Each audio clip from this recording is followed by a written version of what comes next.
Hey, I'm glad you could join me today. I hope that you're going to get a ton out of this webinar. We put this specifically together because of some of the things that come up within client conversations. Sometimes I think we're not just financial advisors, but also coaches. And then even beyond that, sometimes marriage counselors. There's a lot of friction that goes on when it comes to budgeting, and especially as you're working through budgeting with your spouse. So I'm hoping that this webinar is going to give you lots of things that you can do, lots of things that you can think about, and at least get you on a trajectory where you and your spouse are going to get on the same page as far as how you're going to be managing your cash flow moving forward. So the aim of today's presentation is going to really give you some next steps towards becoming financially secure. And more than likely, if you're watching this video, you're really working on budgeting, not because you want to know where your money is going, but because there's an ultimate goal behind that you're trying to accomplish. So today, right, the whole idea of this webinar is just to show you how to either, one, get your spouse on the same page with you, or at least get next steps on how to do that. And then two, show you how you can manage your finances without, maybe even without your spouse.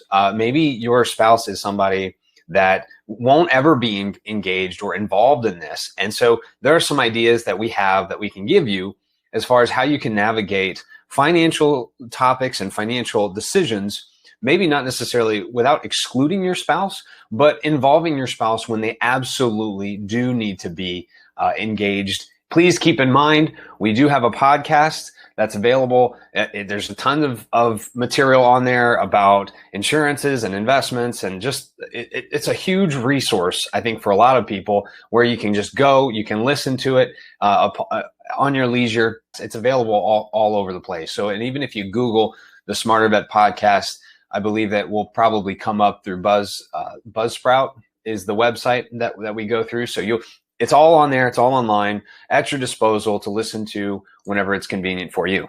So let's talk about getting finance married.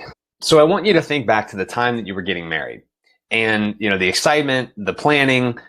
Some people were probably thinking about what, this is going to look like 10 years, 20 years, 30 years in the future. And a lot of the time as you're planning the wedding and as you're making a lot of decisions, there are some people where right from the get-go, the couple is making decisions around finances together. And sometimes it might just be one-sided, where one person is really making the decisions and the other person is just kind of going along. And I want you to think back to the time that you were getting married and really consider, did you know that you were not just marrying this person, but you're marrying all of their beliefs about finances, their beliefs about money, their beliefs about how things should be managed and how financial decisions unfold? Because as I'll get into in a second here, financial decisions are not actually financial. So when you got married, what were you thinking about how you and your spouse were going to be managing finances? Is it the same that you thought it was? Is it different? More than likely, if you're watching this webinar, it's probably very different than you thought it was going to be, because you're looking for some tips and tricks on how to budget with a spouse that may be reluctant to sit down with you and go through a budget. But I can tell you one thing. When I got married back in 2007, one of the first things that I learned about my wife was that the way we saw finances and the way we managed finances were on two totally different planets. I am a planner and a saver. I'm also kind of a spender too. My wife is just very much a saver. And so financial decisions, the process in which we made financial decisions before we got married, since we weren't together, since we weren't married, we never really had to make huge financial decisions together. And then upon getting married, we were all of a sudden making a lot of really big financial decisions in regards to the wedding and where we were going to live. And that conversation dramatically changed almost overnight. So I just want you to think back to when you were first thinking about getting married and how these things were going to unfold, and try to see if anything has changed since then. Now, a great place to start discovering the background that each of you have when it comes to money is really think about how did each of you grow up, the culture that you grew up in, how your parents made decisions. walking through even your past experiences before you got married, and how those experiences framed how you viewed money. Were you in a scarcity mindset? Did you grow up with not a lot of means, or did you grow up with a ton of means, and therefore have this kind of abundance mindset where you spend and you give, and then realize that maybe you gave and spent it all? So really going back to how the framework of you and your spouse are and how you view money can really give some context in how you're going to approach problems that you're experiencing right now. So a few years ago, I actually had a doctor run like a blood panel on me. And there were a lot of things that I didn't know I was actually experiencing with adrenal glands, with certain things that really, if he had not run this blood panel, if he had not been able to put some measurements to what I was experiencing, I don't think I ever would have found some of these health issues, and they probably would have gone largely ignored for maybe decades in my life. And those effects would obviously, maybe they're being felt a lot right now, but as I went out further in the future, those effects would compound and they'd really get significant. So if you're having difficulty with budgeting now, that's okay. If you're having difficulty with making big financial decisions with your spouse, that's okay too. I think it's really important to just go back to what I said in the last slide. Start figuring out what framework you're working from and what framework your spouse is working from, to understand not just necessarily more about yourself and more about your spouse, but also understand how you guys are going to find unity without uniformity, because those two things are very different. Plus, we also want to make sure that we get way ahead of any problems that can occur, because if you're having small problems now, then they're only going to get bigger in the future unless they're dealt with and managed properly. The Institute for Divorce Financial Analysts is actually a thing, right? You can Google it. Here's the link if you want to go right to the website that I found this particular quote. This resource has been kind of interesting for me, especially when looking at divorce rates. And you've probably heard this many times, of that finances are the number one reason why people divorce. What's kind of interesting about that is that this website goes into a little bit of detail about how, sure, it's financial related, but the financial piece is not really financial in its core nature. And I think this quote from off of this website really sums up a good portion of it, because this person says that he helps couples realize their financial conflicts are usually, right, not always, but usually, just difficult decision-making processes. Then he says, set against the backdrop of competing goals and values. So finances are not necessarily the cause. A lot of the times what we find value in, right? What we find value in is where we differ, and therefore we put money in different places, or we value different things. And that, since our values are different from our spouses, that's really what causes the conflict, because we have competing priorities, competing values, and you only have so much money, right? Trying to take the money that you do earn and then find the best place for that money is one of the most difficult things that you can face, especially when it comes to marriage, right? Clearly, because it's one of the main things that they bring up on a divorce website. So, I don't like the word divorce. Back in whenever I first got married, I think one of the best things that was ever taught to me was you just don't say the word ever, like ever. Even if you're in a huge, massive conflict and you're really going at it, the word, the D word, the divorce word just never gets mentioned, right? But so I don't like the word. I don't like talking about it, but I think it's important to recognize where other people have failed is finding out, not just necessarily, and really understanding the backdrop of our values and our goals as individuals, but then also being able to come to a relatively easy decision-making process when it comes to how we communicate and getting on the same page with our spouse, that can really allow us to progress forward with budgeting. Budgeting is a day-to-day thing. It's not like you make one decision this one time and then you're done. Like buying a house, you make one decision. It's a big decision, but you make that decision, you pay for the house, and then it's done. Like you don't have to keep revisiting, are we going to buy this house? Like the decision is complete. Budgeting is ongoing. It's a day-to-day thing. So if you're finding that there's competing values and goals, especially when it comes to a day-to-day spending habits, then there's going to be friction in this area. So there are two types of people out there. There are the people that are typically digging in the weeds. Those are your engineers, your mathematicians, the people that really love detail, right? Oftentimes these people approach budgets pretty aggressively, and they look at it frequently. They plan it out. I mean, they're very, very involved when it comes to budgeting. And then you have the second type of person on the left, which is the type of person, we call it frolicking in the tulips, right? So not really paying a whole lot of attention to the numbers. Details don't really matter. I'm just living my life and I'm enjoying it, and don't bother me, right? Don't ruin my fun. And so when you have two spouses and one of them is digging in the weeds and one of them is frolicking in the tulips, there's going to be conflict.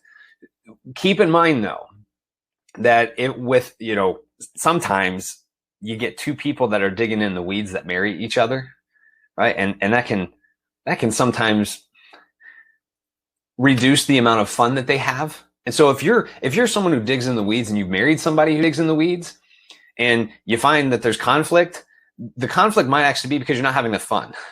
So keep that in mind when you're approaching budgeting issues and things, because when you have people that dig in the weeds, they can sometimes have certain expectations with how budgeting should go. And people who are frolicking in the tulips don't really want to be bogged down by a budget. They don't want to be constricted, right? And that can cause issues. And then you get like two people who are frolicking in the tulips. And, typically when I see two people who are these types of people where they get married or they're together, they tend to have a lot of fun and then find out that they're in massive debt. So, there's pendulum here that can swing from digging the weeds too much where you don't have enough fun, or almost having so much fun that you're not paying attention to what's important, and years and years and years go by and you don't really accomplish a whole lot when it comes to your financial goals, albeit you're probably very happy, right? And sometimes ignorance is bliss.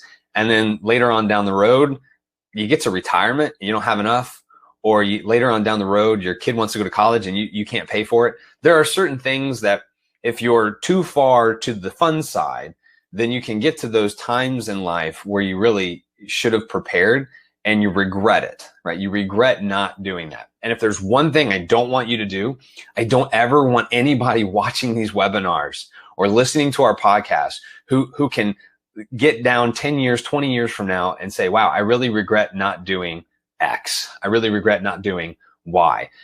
That's a nightmare to me, right? I would want you to have a whole life fulfilled because you balance between frolicking in the tulips and digging in the weeds.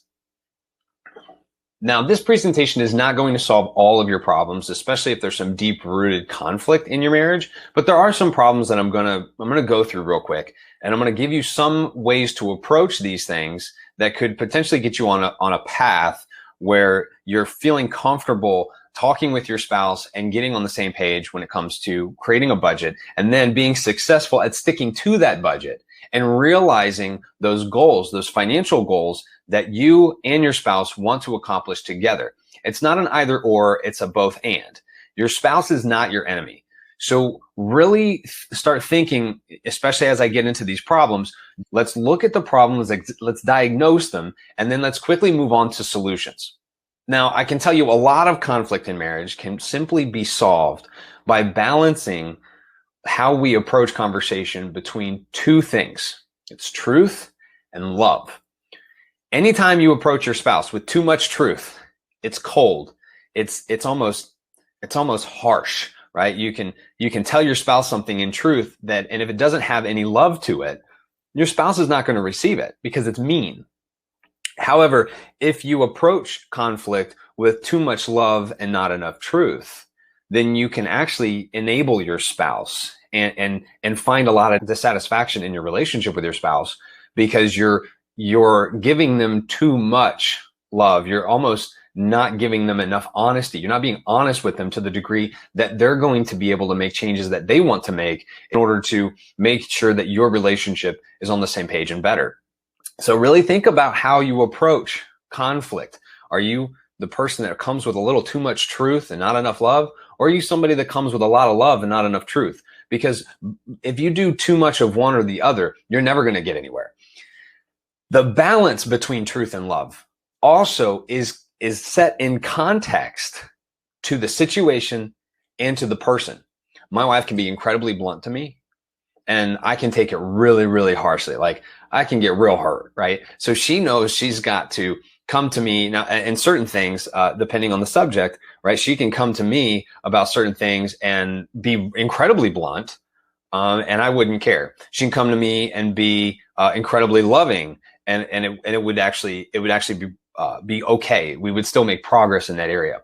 So realize the backdrop of how much truth and how much love, how much honesty you're saying, what the words that you're saying and how you're saying them, and are you truly coming to your spouse using that combination of both true and love right in that sweet spot where your spouse is going to be receptive, and then beyond that going to want to make progress with you because you're a team. All right, so preconditions to the conversation. So teamwork makes the dream work. Remember, your spouse is not your enemy. Don't use language like me and I. Try to start using language like us and we. Now, plan a money date, right? Sometimes being a team also means that you have to have some sort of meeting of the minds, right? Where you are both together in the same room and you have a sheet of paper and you just go through what are the things that you guys want to accomplish together, right? Start dreaming together as far as what exactly are you looking to accomplish. And I think starting with just the next 12 months, like, so at December 31st of this year, what is it over the next few months? If you were to have a meeting with your spouse on December 31st, what would need to happen over these next few months for you to feel like you're being successful? Is it saving money for a vacation? Is it saving money for a new home? Is it getting a pool installed in your home? What are those things that you both want? And create a long list. It doesn't have to be short. It can be very long. You just start writing down all the things that you want to accomplish in the next few months. Start with the next few months. Usually the next few months are really what you want to focus on, because you go out further than a few months, it's going to be kind of hard to dream up of things. Sometimes if you're a planner, you can go out 3 years, 5 years, 10 years and really talk to your spouse about those. But more than likely, those longer term goals are going to need to be also broken down to a month by month goal. And so it's start with the months, the next few months, and then move out from there. So focus real hard on moving forward and not trying to be controlling. Think about rewards. So there are certain types of goals or things that you're trying to accomplish, and maybe having some sort of reward at the end of one of your goals would be a great way to approach getting motivated to actually accomplish those goals. So remember, teamwork makes the dream work. Agree to resolve one issue at a time. If you have these things that you're dreaming up, these goals, the next thing beyond those goals is now you got to think about, okay, what are the barriers that are there, and being honest with each other. What are the barriers that are there that are going to stop you from being able to accomplish those goals? And when you find one or two goals, because you also definitely don't want to have a whole lot of goals that you're focusing on all on the same time. I usually will focus on 2 to 3 goals at a time. And depending on how big that each of those goals are would depend on the deadline that I have for myself or for my wife and I to really accomplish those goals. So agree that you have a list of goals, and then you pick your top 3 that you're going to focus on. And once you have those top 3, now you can say, okay, what are the issues that are gonna really be a stumbling block to us accomplishing one of these 3 goals or all 3 of these goals? Maybe of the 3, the same issue is going to stop you in all 3. And really agree to resolve one issue. Focus on one issue at a time. Don't get so overwhelmed with all the goals that you have to accomplish that now you almost do nothing. If there's previous hurt, if there's previous things that your spouse has done that have hurt you, it's good to have those conversations, provided it's within the context of making progress, but also within the context of also bringing them to your spouse with the combination of both truth and love. Don't bring up the past. Don't complain. Don't do those things that I mentioned earlier. Consider a reward for each other. That's a big one. There might be some things that you want that can really motivate you to accomplish something. So I would say this is something really stupid that I'm gonna tell you, a little story about me and my wife. It's a little silly, but that's okay. Hopefully you won't judge me too bad. A few years ago, when my wife and I were first married, I was the one that did a lot of the budgeting, and I tracked the spending and I watched where money was going. And at some point, my wife, who was doing hair at the time, she asked me, she said, "Hey, CJ, can you do my hair? I don't, I need to have it done, and it's color, so I don't have to cut, but just color." She's like, I need my hair colored. Do you mind doing it?" I was like, you know what? I'll do your hair, your color every 2 weeks or a month or every so often, whenever she needs it done. Can we make a switch?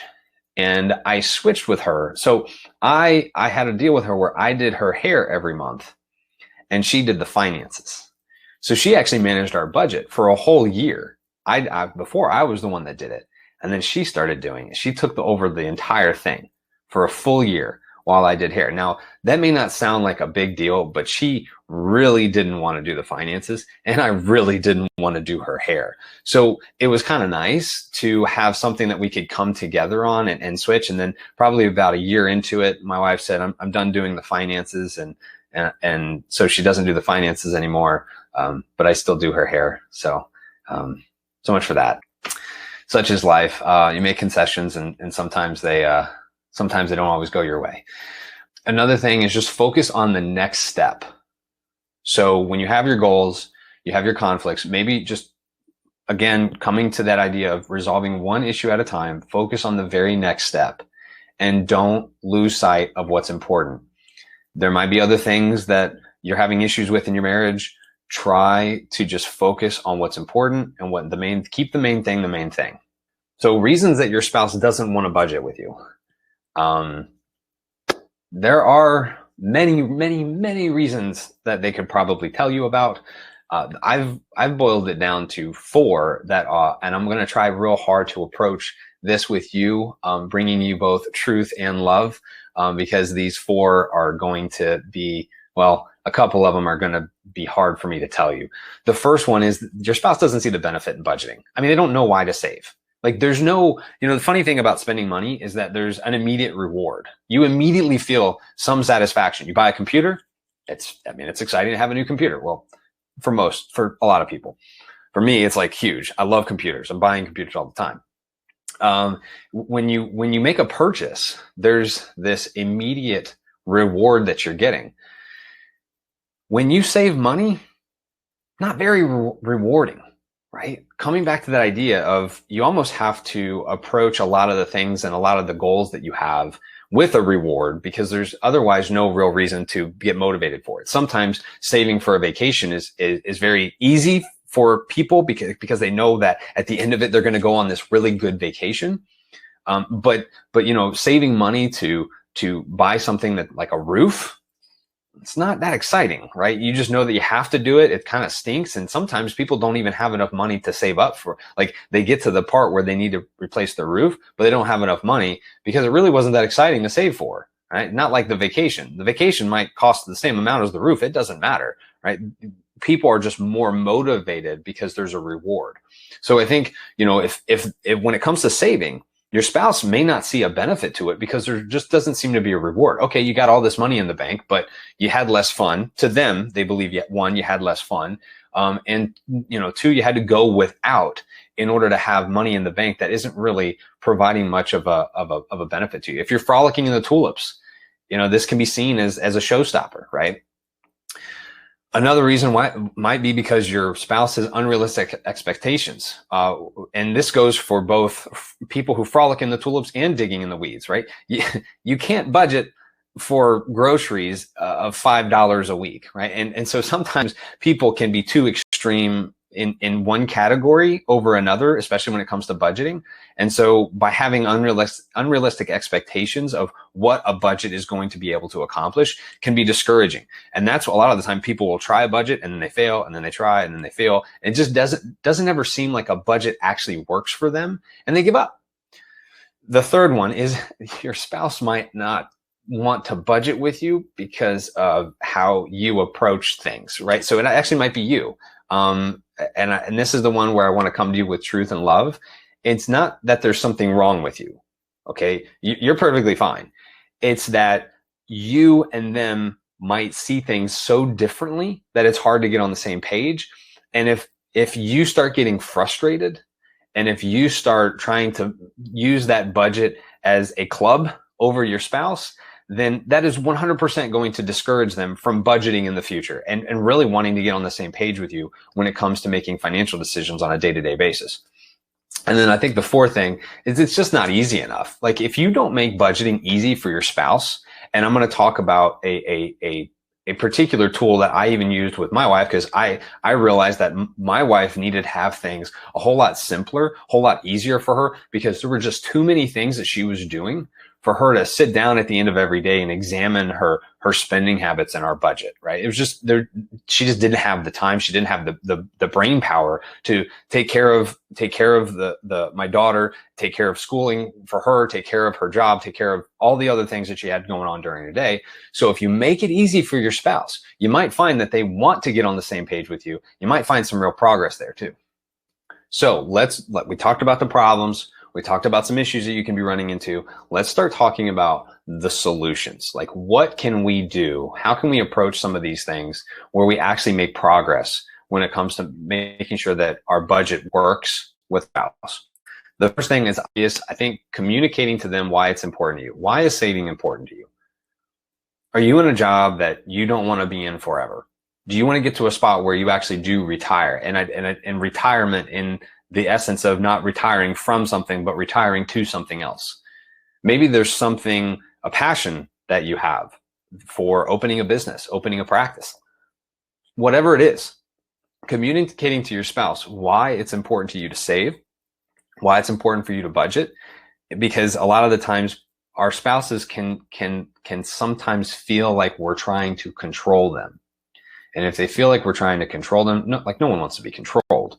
So really communicating to them why it's important to you, and really asking them to participate in that goal with you can put them in a position where now they feel like you're actually approaching to them in love, and not just coming to them with a goal that you want to accomplish and you want to control them and steamroll them in order to get it. The second thing you can do is actually using a cash flow tracker of sorts without a budget. Start tracking your spending just to see what's going on, just to find out, like maybe there's a certain amount of money that you're spending at Starbucks that you don't even know about. I talk about it all the time. A few years ago, I started tracking my spending without a budget, and I found out that I was spending a lot of money on Starbucks, and I didn't actually know that. If I didn't know that it was happening, then I wasn't going to be able to change it, right? You can't manage what you can't measure.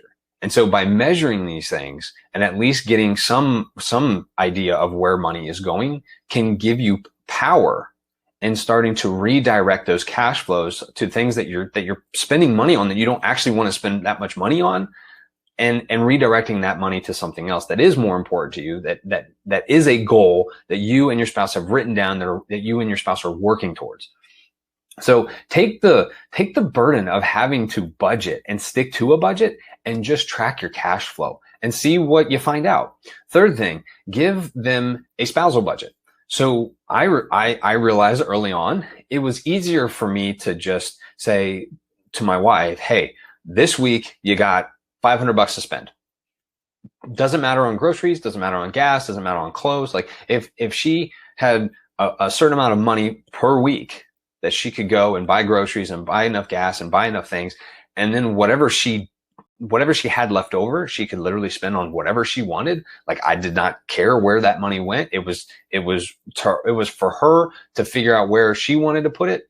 If you give your spouse just a budget, one number, and do it per week, don't do it per month. Month is too long. Per week, a budget, a certain amount of money that they can spend, and they can track it using receipts. They can track it, using a general, just a cash flow ledger where they put down the description of it, the date that they spent it, and then the number, like the amount of money that they spent on it. And then they can keep a running total of that number over the week. So it doesn't really matter what category they're spending it in. They're just making sure that they don't spend over a certain amount of money per week. And it should be something that encompasses the things that you need as well as the things that they want. And obviously, if my wife would go to the grocery store and she knew that if she could keep the budget, if she could keep the money that she was spending on groceries and gas and things like that lower, right? If she could find ways to save money there, it was going to reward her by giving her more money per week that she could go spend on whatever she wanted. And that's what helped her. So sometimes our spouse is like, you want to talk about making it really easy? This is a great way to make it really, really easy. And then the fourth thing is take it over and make a deal with them, right? Much like I did with my spouse. Maybe you just say, look, you know what? I'll track all the spending.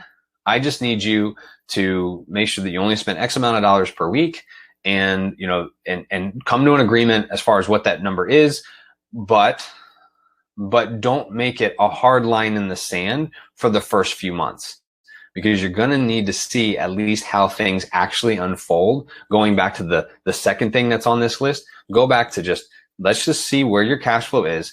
And then you and your spouse can have a meeting around what has happened, what you observed, and how you can make some small changes that could make big differences.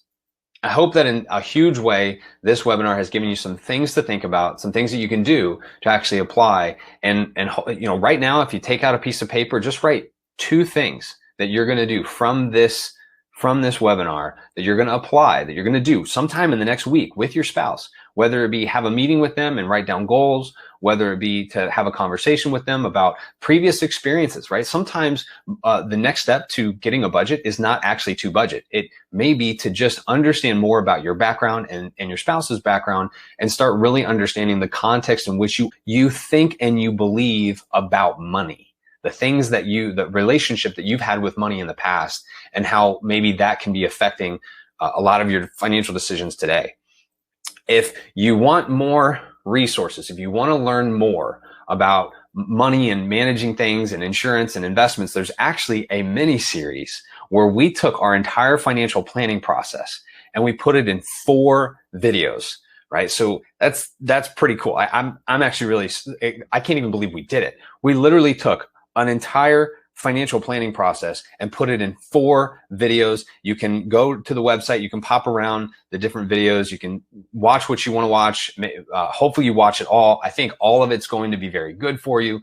Please go to floridaveterinaryadvisors.com/mini series and hopefully get a lot more tips on how to budget, how to approach your spouse with certain things, even beyond just cash flow. But it also goes through protection items, legal documents, maybe even some of you business owners out there. This might actually help you, because we also go through a lot of things in the business planning side as well. Again, this is CJ Burnett. I hope you have a great rest of your day. Happy budgeting.